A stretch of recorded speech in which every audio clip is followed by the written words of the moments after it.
আপনি তো এই এলাকার মাতবর।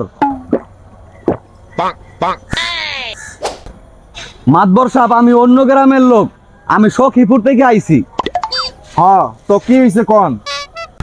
5 বছর আগে এই দোসানের বাড়ির কাছে আমার বোন বিয়ে দিছি।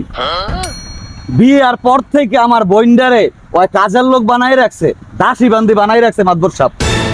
এই খাটাসের ঘরের খাটাসে বউরে বউ মনে করে না, মনে করে দাসী বান্দি। কিরে, তুই তোর বড় দাসী বান্দি বানায় রাখছস, কথাটা কি সত্য? रुको जरा। জি মাতবর সাহেব, সত্য। लेकिन ये साला कर क्या रहा है यहाँ पे? তুই আমার আদর ছোট ভাই, তুই আমার কলিজা, কেমনে করলি এই কাম? তুই আমার একটু শিখা। না, শিখান যাইব না। এ বেটা জলদি কো, বউর জ্বালা বাঁচছি না। হুমুন্দি কয় কি রে?